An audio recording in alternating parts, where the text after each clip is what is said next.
Nenge just natuma tagenda hatatela osi hasumulude chipe amalobozi ku kisenge sabule mbaga. Oh yeah. Ekiri agenda kusigala waka tejja kuluguma.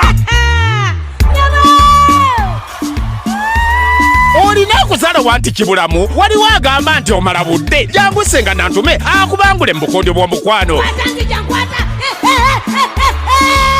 Kulwakutaano ngenda kuza omwezi 15 Julayi Muuma Showground e Lugogo. Kulwomukaaga ngenda kuza omwezi 16 Julayi Emityana ku Gombolola. Olwo ku Sande Luwera Yugume nga tuli wali mu Nimrod. Ngenda kuza omwezi 17 Julayi olwo ng'abaagalana abanasinga okwekola ebintu ku siteegi bakwewangulira emitwalo 5 beddu. Tanasooka okugula tikiti e Lugogo wakusasula siisa emitwalo 2 ate VIP mitwalo 5 olwo ate y'emmeeza ebeere ku mitwalo 50 gyokka. Ab'Emityana n'ab'e Luweero kingi omutwalo gumu ne VIP sinse mitwalo 2.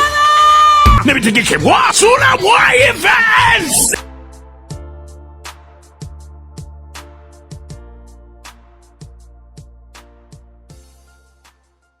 That wasn't me. Lwasa yendera kapa. Gwe. Nedda bakazadde obuze MPG. Tinembika bya Buganda buli wabeddira kapa. Kubanga heka Lwasa yendera kapa.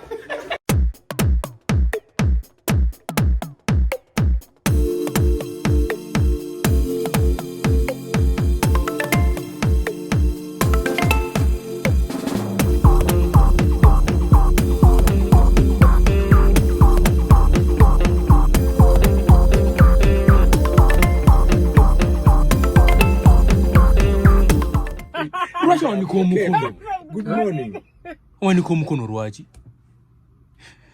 Good morning, how are you? Thank you. Hi guys, how are you? Sometimes it's an addiction.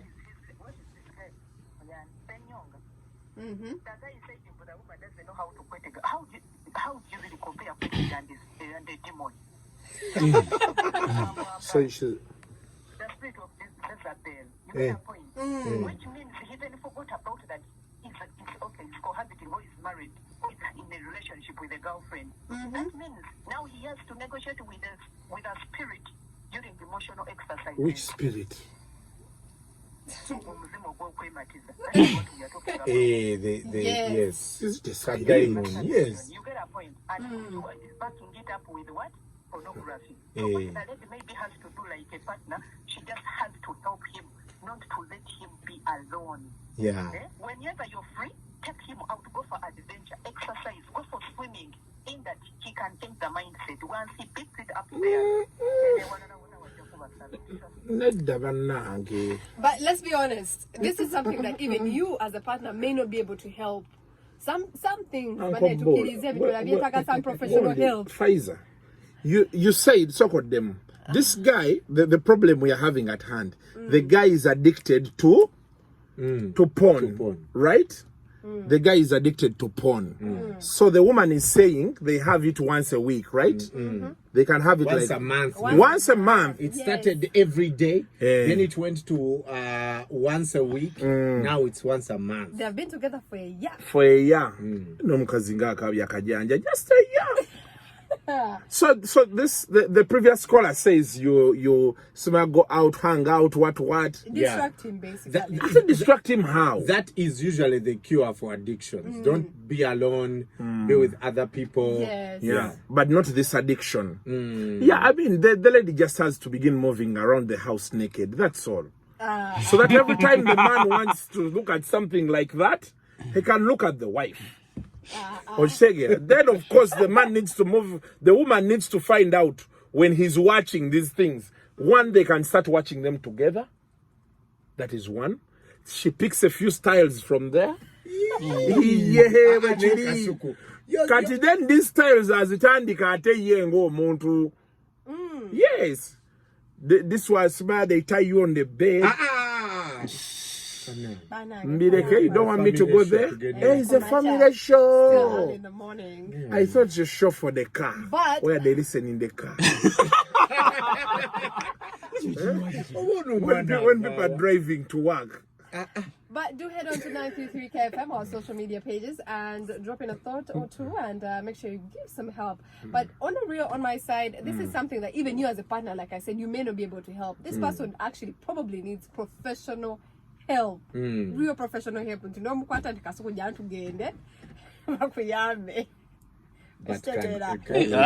Kasuku Negwe ebyogabize wali. Do you know what happened over the weekend? Oh my Pfizer now I saw Pfizer again. Wait, you have your Pfizer nera. Banana this time.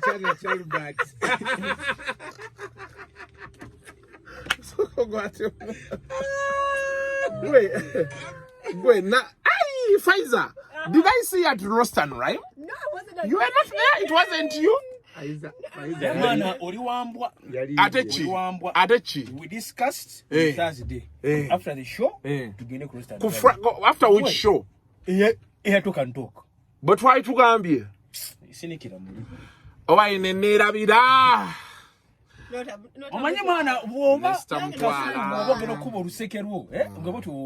Ninayo muntu eyantekamu amafuta awo. Nengenda nechali burostad rhyme. Ene manjo nga butoyi je buli. Nagendo. Nagendo okufuka. Finger licking. Gundi KFC gama finger licking good. He was finger licking good. It was a KFC experience. It was KFC-ish. It was finger licking good. Yeah. Na yabana bekola ebintu. Nentandika okufuka buli dakiika 10. Nga njagala kulaba.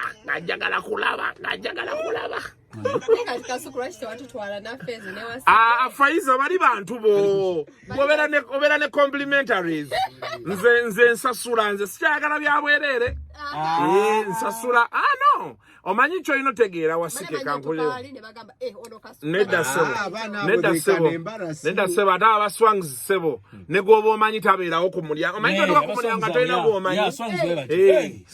Tosobola kusangawo nti oba Benoni oba ani. Nate nekirabo nabona tekuliiko kyali wange to that level. Actually nakubirako Julius nga njagala. Si kyali wange. Is hello. Omanyi gwe kigambo kyali kigumu. Kati nganze naawe. Kati gwe tuli bakyali. Nti nsobola okukubira ku mwendo ogw'ekiro. Nenkwata.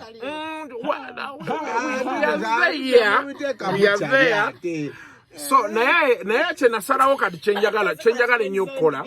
Waliwo ekintu kyenjagala okukola and I'm honestly doing this. I realized one of the reasons that are hindering us as a society. Nti tetwagala kuwagira ate bantu betwagala. Okitegeera. Kati nasalawo ebivulu. If I'm interested in it, pozinga kya mitwalo 5. Oba 3. Kuba gonyiza obutasobola gonoonera mu kivulu. Naye mitwalo 10 egyo gyo ngenda gisasulanga.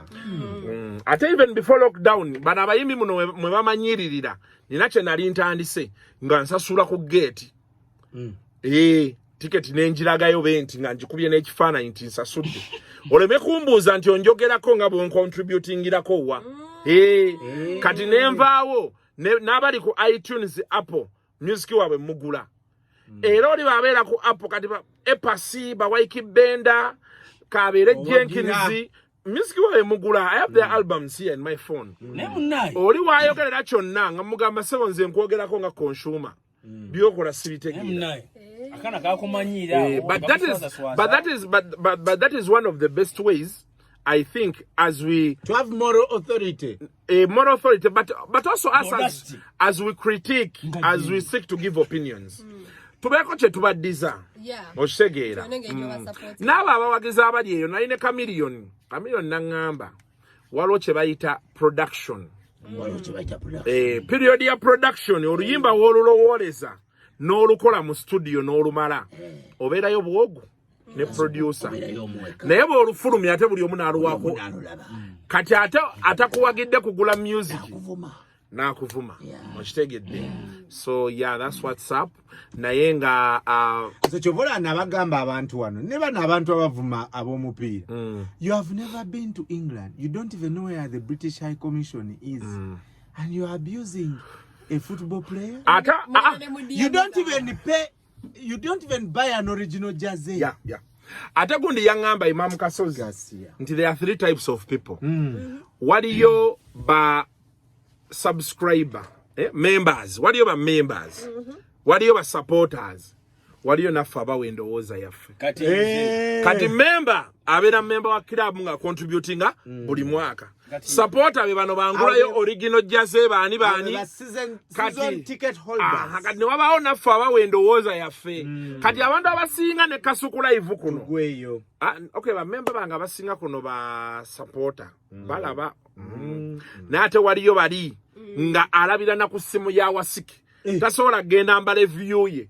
Ate nateesa wali Kasuku waliwo oluusi ebigambo byoyogera bitatuyisa bulungi wakali ebigambo idiot fucking aso toyogera bintu ndozo kirabye I have the right okuvuma team ya Arsenal because I'm a fully paid up member.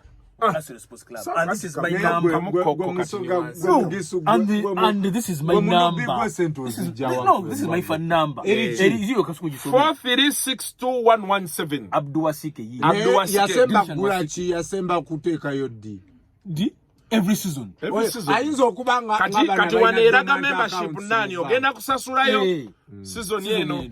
Nenga sebo energia nenga so chiwasike chamaanyi iko bitimo kwogera kwa Arsenal omanyi wasike cho waliwo olumu ekyogera oluzungu ku Twitter nengambo bakyabikopye noloza waliwo mu typing nengambe no Twitter wona si wasike omusajja zewano nakagambo kabuwano kabula balo nekabukoyeza ayisamu entuyo wano waliwo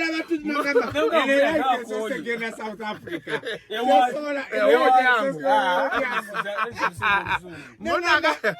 Agabya kagabo hula balu. Akaje wala. Dilshan yayomba nabantu about aneno gobagala okutunda manzoki oba manzoki. English me. Warone bakuba Vipers. Cheyakola yagamba sigenda kaana nabantu. Nagamba chimu I don't have your time. I don't have your time. Letu kale ngamba wafe yenyini. I don't have your time. Oli madamu chimoli. Kati munange abantu webatu Nze I've never been to London. But the day I enter the Emirates. Nze sidda. Nze rendidda wano kugeza maanyi. Nze nanga abantu mbakakasiza wano sigenda ko UK. Nange ngenda sidda. Naye toko mawo.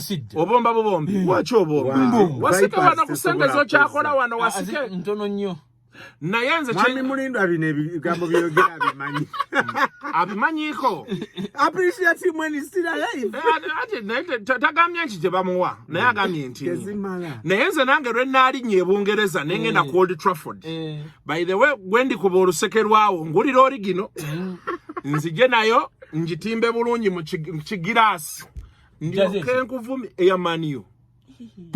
Gobona neyo tusobola jodari nino origino je nagule South Africa muduka kati zenya chance eri bwe naye eya Man U yennyini nga ngenze ku kisaawe nja kubogerera ebigambo simanyi oba munampona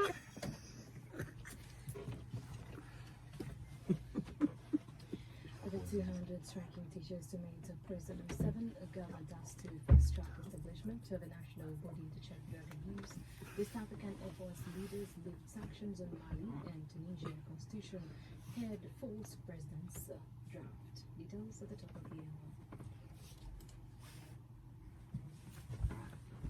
hour. Mbade baganti nja kubogerere tolaba nti kati wano nja sama nja kubologa bubolozi Oli baby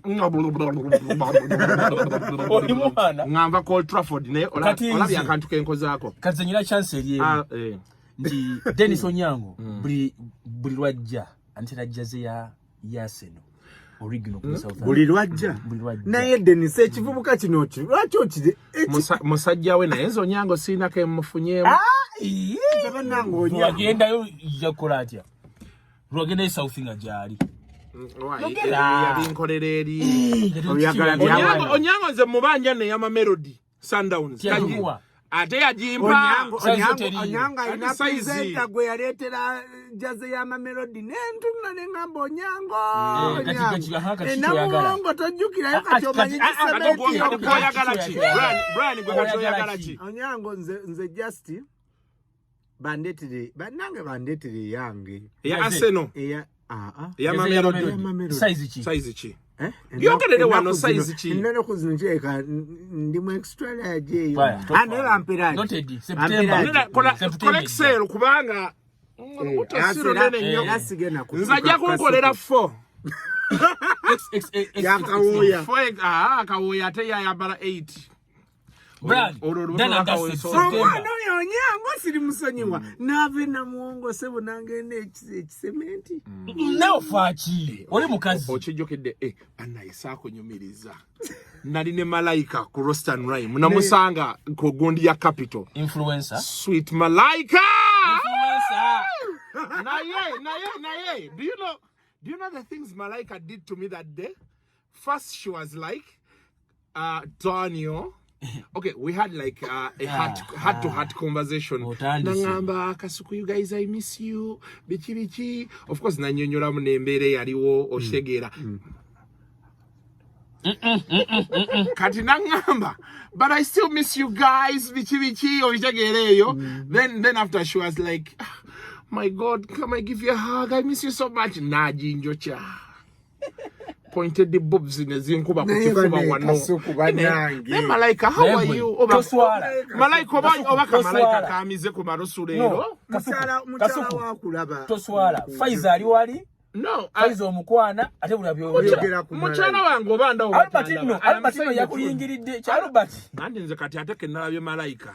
Albert atwale Faiza we. Ate muna tunabera ku kintu kimu tu Faiza na munyonyola beere eno. Yesi ye kuvuka eri ebote deni. Bona. Nze compared to vis-a-vis me. Vis-a-vis you.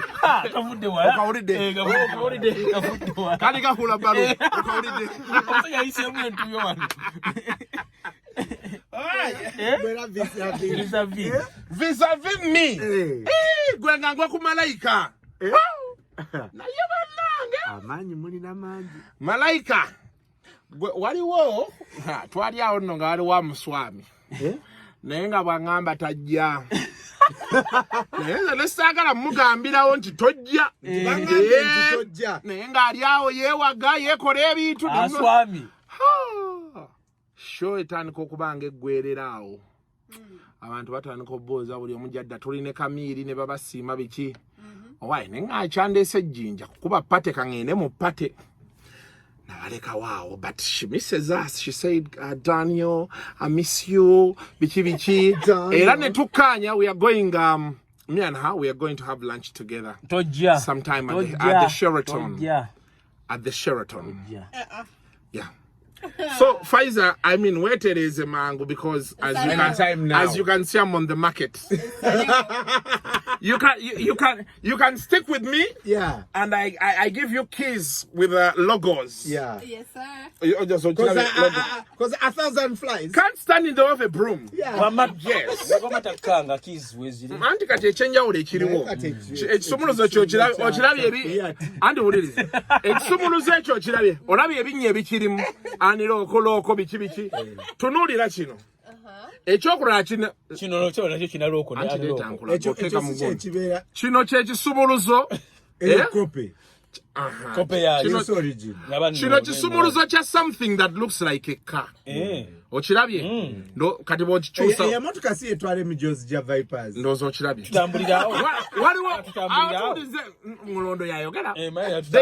There's this smart PWR biki bibino. Ziriko egundi nga 8. Unlocking a boot biki eno. Then there's a key that unlocks. Kino kisumuluzo eri key. That unlocks a car. Okay. Ndowooza okiraba.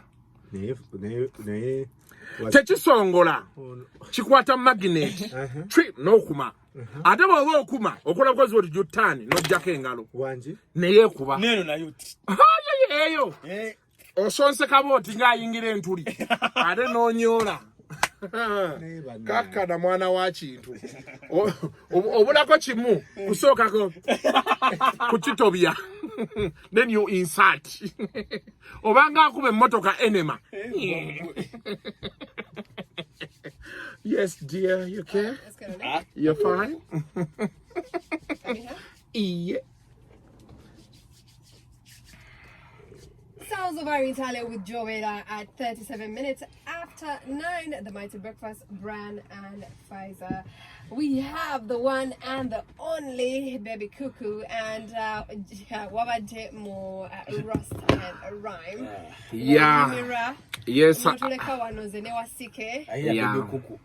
Yeah. Okay. What's okay? I it's not my fault that I look like a baby.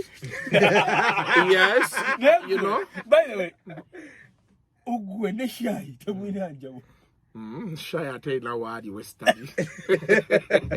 Tochidusa. So Kasuku, you are at Roast and Rhyme. Yes, I was at Roast and Rhyme How was on it? Friday. I mean on Saturday. It was very sweet. Omananti kati is Roast and Rhyme but on the experience. Like you go there, you meet your friends and you know, you eat, drink. So yeah, I was there. It was a boys' day out and I want to say it was for me I enjoyed. You had fun. There's something I like a lot. You know when you do what chance these guys who play instruments, who sing covers and what, yeah, and people enjoy themselves. Olusi tulinda abayimbi ne tubeera ku bunkenke ngate quality gye baleeta si ye y'abaana abaana oba okitegera kyegamba. So I just like that whole feeling of, you know, just having instrumentalists playing, people doing covers and you know all that. Oh, by the way, at Roast and Rhyme I met Malaika. I told you I met the beautiful Malaika and she said she misses us. She said she wants us to have lunch with her and Pfizer. Pfizer mbade sigambye. You also come. We also have lunch. Even Pfizer. Yeah, even Pfizer, of course. She told me I really want to know how Pfizer is she better than me anywhere, like when you guys are there. Nemogama, she's hot but not as you. Malaika, you at another level. Good answer. Nangamba, oh Daniel, give me a hug. Nanyo cha, you man in a warm hug. Terera. But also Pfizer, you have a warm hug. Oh, ajimpa dewano. But the difference with your hug, you have a white hug, a brown hug. Ajimpa Brown dewano. yo mwana haga yo mwana mwero ojimanyi. Ajimpa dewano. Woo! When I was, oh my God.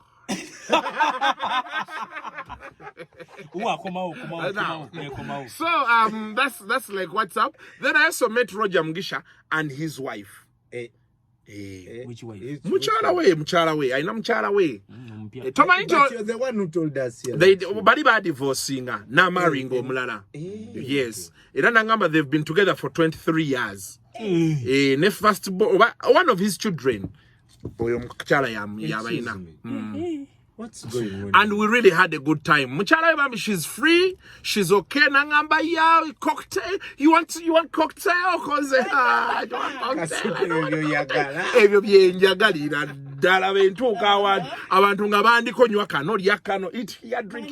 Ebyo the whole day. Never nkubira no I want to remove your ice. I'm still drinking and eating. Yeah, so but it was really a very good experience, and I hope. Were there many people? Yeah, the people were there on Saturday. However, on Friday and Sunday.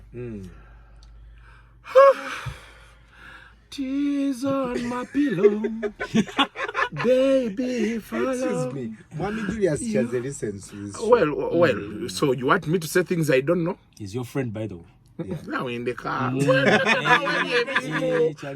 that. Now, there are three things I want to talk about. Or two. One, Quickly, number one. One, I saw there was Kabaka birthday run. Yeah. In Baba. King Run is massive. If there's anyone who didn't know, King Ronnie is massive. It's big size. He a statement was made either way. Then I saw King Ronnie with Winnie Byanyima. You know King Ronnie, influencer ambassador. Right. Or UN AIDS. Partner. Influencer or ambassador? partner. In fact, UNAIDS is a partner. No, him as a person, they live around Buganda Kingdom. They said he's an ambassador Of what? of those things of fighting AIDS. Yes. Okay. He's an ambassador influencer. I am not. He can't be an influencer now. He was influencer. Sorry. you Influencer, you're fair, no? He's an ambassador. but does the Kawaka have a Facebook page? Yes, an official Facebook page, official Twitter. No, like I mean the ones he has on his As phone. Ronnie. Yes, like Ronnie. Like he don't think can so. text Pfizer and say nice show. Slide in my DM. I don't think so. I don't think He so. doesn't. So how do we get to him? I like people I like think that as a royal, he actually has social media pages because the British royals are not allowed to have social media. hey. Tebakirizibwa by that way. So William does not have his own page. Talina. Bogerera kuweri royal family. Babo akale bola pages balina abantu ababogerera. Oh. Nebo ngabo tebakirizibwa. I thought King Ronnie had a Facebook page. Ngendeyo Mugambe, big ups my guy, wachikubye. Katochi use. Hashtag the country was on fire. Yes. Yeah. Now, there's a picture of King Ronnie and Byanyima. So it's making rounds and people, I don't understand. Anyway, people are saying, why didn't Byanyima kneel? This Ulabalu. The whole, okay. Chiri hula balu oba ula balu. Ulabalu. Wasike yange u. Ngamba. Wasike. Wasike was giving you guys the right pronunciation. It's what? Ula. Higi haga krinkum krankum. So, but I think let's give Winnie a break. Yeah. She's made it in life. She really doesn't need our opinions. And, yeah, it's the truth. Winnie Byanyima refused to take on the husband's name. Yeah. Yeah, and Mia supported her. I mean, I can sort of wear it on my kid. Yeah? I invest all that money, all the wisdom she has. Look at where she is. Just for one man to come. And all of a sudden, yes, and all of a sudden you become a Winnie Besige. For me, it doesn't work that way. In fact, it doesn't sound even good. Exactly. And My me, name is, even if it's me, Winnie Besige. if my wife worked as hard as Winnie and she became as successful, You wouldn't want. I couldn't her want to her. be Yeah, called- she needs to uphold the dad's name. Yeah. Definitely, she needs to uphold the dad's name. Yeah. Naye bw'obanga tolina kyokoze mukwano, you please understand yourself. Understand yourself. That is one. And then she's not a Muganda. Right? The Baganda sebo ogende bulyambwa. Olyambwa. So anyway, chiri in between, but Winnie doesn't want to know. Yeah, she's one of those people that really don't wanna know. Yeah, you are on it alone. But my Winnie is powerful. Winnie came in the country. Said people need to get bail. We can't run this country like this. Yeah. The husband is home out. eating matok. I say the power belongs to us. Power belongs to the people. Yes. Now, then there's a story making rounds. Call that thought. Ogenda kolotya. Hey. Takube bulangu.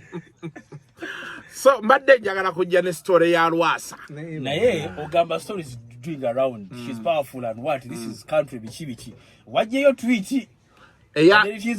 Tweet nagijeyo kubanga wajeyo anti tweet. ulirizo manyi wachi nagidelete Watidde sebo? Saturday. When you see, the thing is we need to fact check. That is one which I didn't do. Okitegedde. Then ekyokulala correction nejja nti information etambula news agency gye lwali tusuubira nti yegi owning nga tegikola ki tegi owning.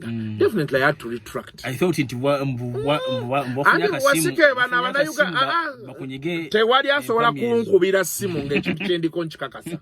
Naye problem y'abannayuganda eri emu. Abannayuganda muwaga Wasike bwe baba bankimye ngenda bw'omu. Kati wabawo ekintu kyolaba no withdrawing. We did. I need to do a fact check. Ate ne bajja ne badisowning. Bali nanyini gundi gye twandigambiddeko. Actually, it was Nile Post. Nile Post, but by the way, Nile Post, yeah, ne NBS. Not that I work for this site, but there's so much fake news going on around nga bakozesa Those two people. your handles. Yeah, by the way, yeah. So you need to simayebe mugenda chikola because they have IT people. I don't know, you need to pull down those accounts, you need to report them because Is it because people think they are careless? yeah, Sometimes no. they are content. Kati olaba bigenda maaso. Someone will think, someone in power will think you're fighting them.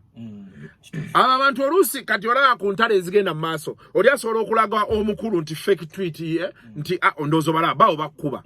Ne mu correcting anti fake tweet ne batakomawo okulaga nti yeah, they do. ogenda okuddamu olaba.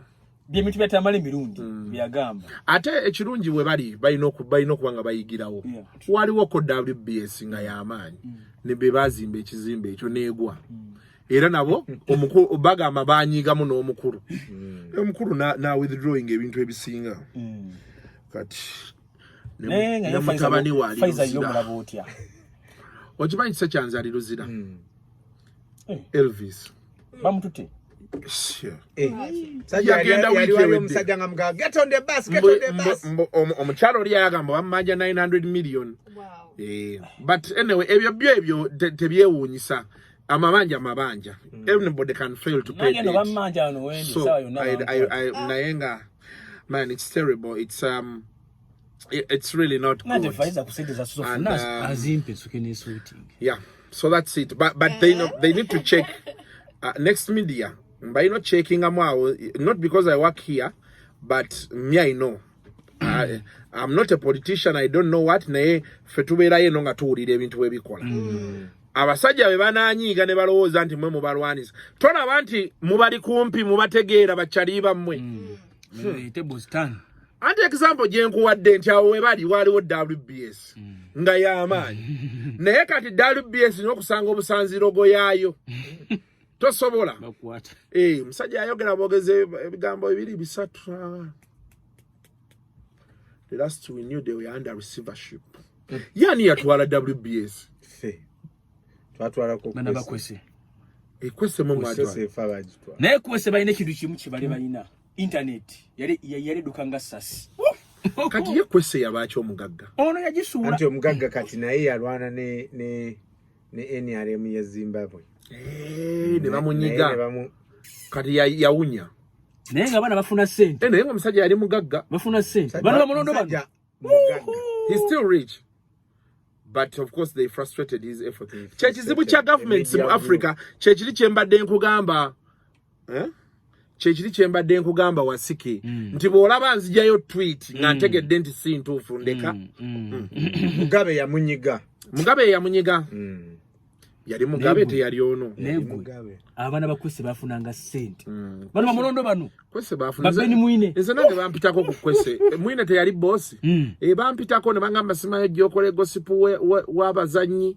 You can learn on the mugamba abazannyi ngani. Abazannyi kati mmanyiyo batinya ab'omupiira mmanyi Jajja Waalu Obbi wange. Oli omusajja omulala waliwo Obbi wange omulala yali azannya ewammwe. Nagendako muvira. Nani? Yali akuba midi. Kati nemanya Hassan Waswa, nemanya Onyango, nemanya Ochaya.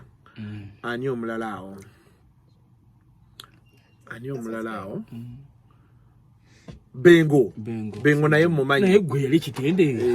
How come nti abazanyi nga tobamanyi? Andi be baali bamanyi nze nali ow'amaanyi. Nze buli wembadde ow'amaanyi. Ate kati olowooza. Mulindwa yakikuba emboko kaki neyulika. Mulindwa tankubangako mbooko. Era baba yakikunyumiza. Alaika okuba omutwe gwali mutabuseeko. By the way, Mulindwa nze teyankubako. Mulindwa takuba abaana. I think the only time lwe namulabako ng'atabuse twali mu senior 1 nga bali mu senior 6 bali batandise by'okubuulinga abaana. Okigaye nga kikanyawe bati nazifunya. Naga jangu tweku. Okitegeera. Gwe kwata kujoka. Ebyo bya bullying ne biggwawo. Tomanya aba senior 6 bali abagalo bullying abaana. We nabirako nali mu senior 1 wokawe namulabako. Nenze Mulindwa nagendanga ne mu office ye nanjo kyayo. So oluseke saka lutandika. Waliwo yala wezadnuma ku ssomero nengende ewe ne muga Mr. Master. Ngena kufiira wali. Sinaamu naye njagala akamonde ka kantini ne chapati. Nangamba ojja kugenda nga bakuwe. Waliwo oli omukyala oli omunene omweru. Oba kyaliyo atali mukyala we. nga ngendayo ne bampa naye ndudde olaba mulindwa oba niyantabula ne mulindwa oba twafuuka bize tasobola nakukolayo na dina ne waki mulindwa tankubirako bajournalist owaye waki Mr. Director omanyi nabanga ntayagala muyita ekyemu mbuye director olina muyita iddi executive director watch 10 naye enkokola naye Saturday bakukuba eno ribukeji bakukuba wano ne bakuyiwa n'eno so gambe Simon Uncle Simon, how are you, sir? Happy belated birthday, my guy. Kati ku birthday otututte wa Uncle Simon. He atutwala. Chairman. Ate tuina sente. Sebo Sons of John Black with follow at 52 minutes after 9. The Mighty Breakfast, Brian and Kaiser. It is a Monday and we're waking you up if you are awake. If you are awake. Now, so there's FM, better information, best music. It is 53 minutes after 9, and we're waking you up if you read books. Kasuku, do you read books? No, I don't read books anymore. Why? I think my head doesn't comprehend. No, no. My head. First of all, do you understand the word comprehend? Yes. Okay. I read books a lot when I was doing literature in school. Oh. So these days, every time I read a book, I sleep. Yeah, but if it's on, if the book is on the internet, you're good. Yeah. Okay. I don't want things to be wamvu. So my 300 pages. I honestly don't want, because I believe the internet has everything we want. That's true. Yeah. Tell us the last story. Yeah, the last story is about Lwasa. You saw that tape? Can I say the first word then tape? Just say tape. No, don't say like sex tape. So, but we saw what happened in those things. When you go on the internet, I don't want to dwell a lot on Lwasa. When you go on the internet, Brian, there's so much pornography happening. Yeah. And Ugandans, Yet government blocked. And Ugandans, some sites. People, there are things I see. I like a crazy wildlife. Like, you be crazy, you be wild and all those things. Yeah. But, Brian, I'm still trying to understand how you enter a room to people. You take off your clothes, then you get a phone and you film, or a camera, and you film yourselves. And share it. Well, but also, how do they end up on the internet? Now, that is where the question is, because you could understand maybe two people want to record each other to be able to rewind and yeah, those things. Yeah, for during our days, during our days, we used to count the number of girls you have kissed, so it was like a competition, So you could go and say, this time I've kissed like 8 girls, those things, Then even when people move to campus, what school is that? No, I'm telling you, okay. Even when we moved to campus and people started having sex and all those things, people could be after counting those numbers. Then at a certain stage, you're like, okay. You grow up. But what I don't understand today, why do you go and dress and record yourselves? You get it? What are you trying to prove? I was having a discussion with Chameleon about that Rasa tape. And he told me, nze tala zivako ne boberani zonna zivako nze seyambulanga tala kweziri. So but okay, adding each other in the dark is also weird. No, as a person, you feel like you're ghosts. Is that his opinion as a person or as a celebrity, and say that no, for him he said to protect himself, if the lights have to go off, come what may. But I'm still trying to understand, and the thing that bothers me is that nobody, these moralists, let it be government, that is bothered. They are young kids, 20 years, 21 years, but it could TikTok. People undressing, someone comes in front of the camera. There's what do you Kasuku? You know her, that chick who does about TikTok. She first started so many number those men who want me what she's next old. Yeah, she's old. Next I saw her she put a camera there, she started undressing. And these things are going on in WhatsApp groups and people are happy. Yeah, you are in a WhatsApp group and from morning people are sharing porn.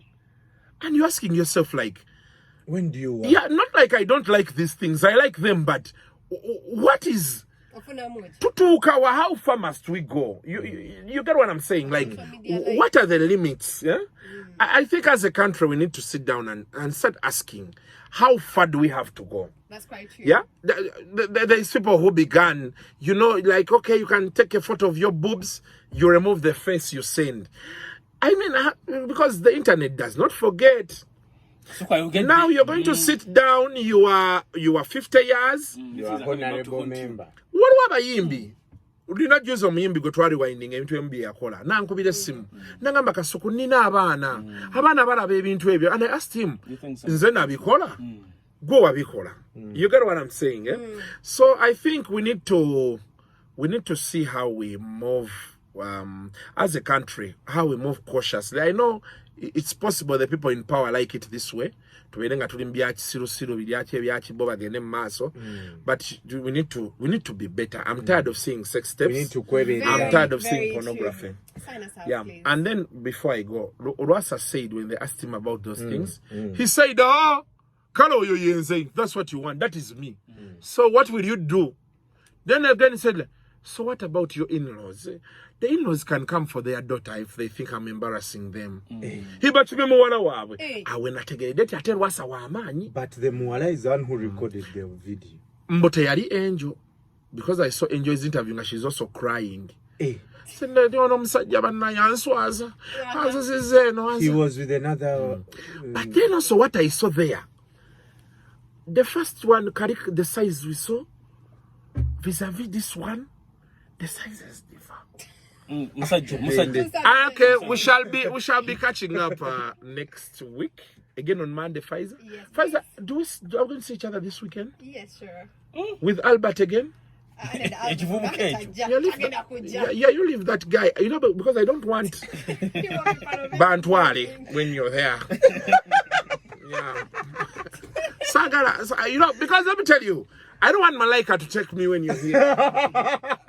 You need to understand you have competition from Malaika. Yeah, and it's serious. And from the chat we had on Saturday, I think she's so back in it. Yeah. So serious. She was so heavily saying, you know, Malaika told me, Manai Kuku, I miss your belly. Bane mwekamba buli lekezi. It is to be fact. Ekintu abaana kye basinza okunkolera. Gwe basiketola banzi nyinza obutaddira ddala mu gym. Abaana omwana akugamba bane Kuku, I like your belly. Kati tola bolosi runene nnyo ng'ogwa Albert. Yours is okay like this. Nengamba wangi.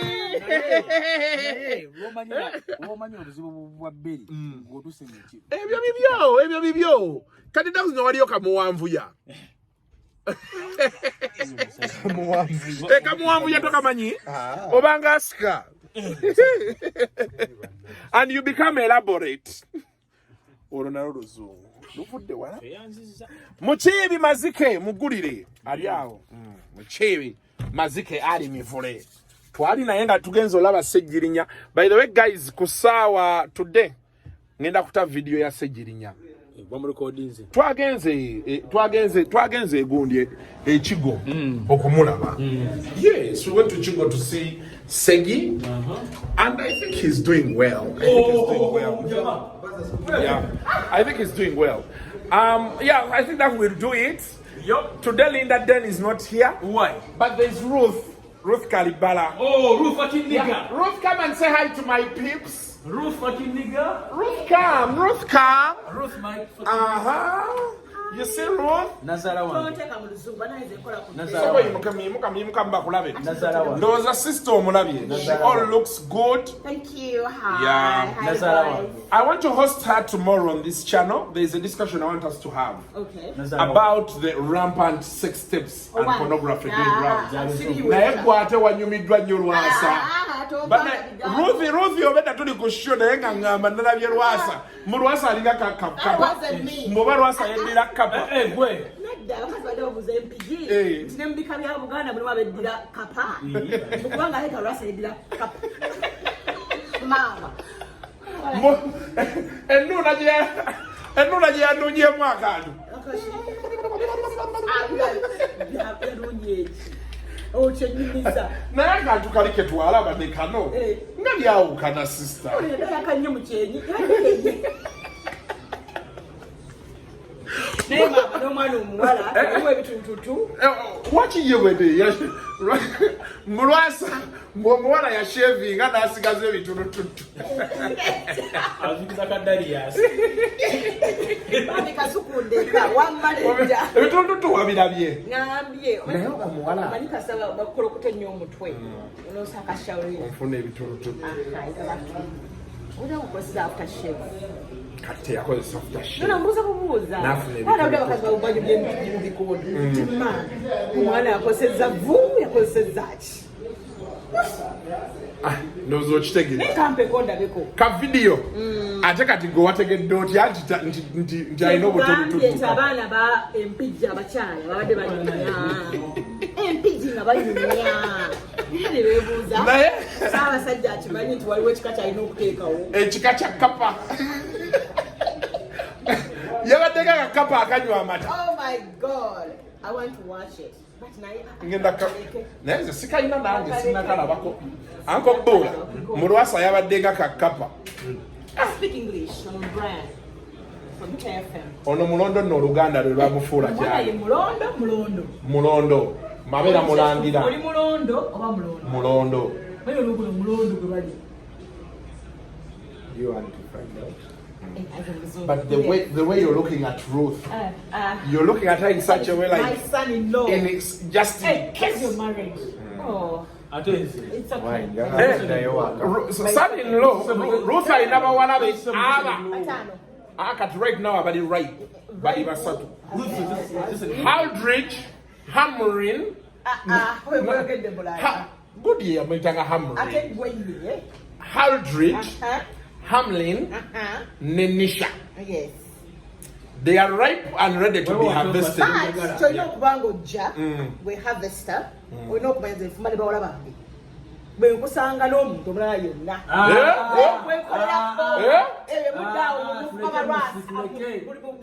batage musanze gwe bataddemu kadishi n'oweddira kapa ojja ne muwala wo ojja ne muwalawo naawe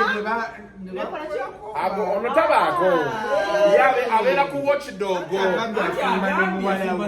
kyentegeeza muwala wange yayingira ekisengenze nensigala eno nga watchdog. Yes. ng'okola ki Kaakusanga ng'oyenda ku muwala we mweyambalira naye ebyokusaka nga bizze wali Ruth alina ebyana ebyakabi. Alina owa sekendiya alina waseka ekiyinza okumukyalengenge neeba nusu kuba Ruth tayagala bantu batalina sente naye sente aziyina. Batugamba mbu kasita covid yakulumako waliwo ekintu bitaddamu kuba kyekimuza omwana wange sinagakaaba. Naye covid yaluma wasikeri. Musomanenge naafa bagamba mu covid baluma ku musajja semanengene obadde ku mawoowolo. Naye nga Lwasa you are still the man of the year. Tukutumidde Ruth yalabye akantu by mistake. No. Tonnakalabako. Nze wamma abajjukira Olanya mbabuuzizza akamasha g'olunaku olwaleero. Abajjukira Jacob Olanya. How you doing? Yes. Byalwasa byo sinalaba kantu konna. Kali katya. Gwe walabye cat, pussycat. Tyaliwa. Naye nga Lwasa watukoze ekintu sebo twongera okubuuzaako nti oli otya. Have a good day. Bye bye.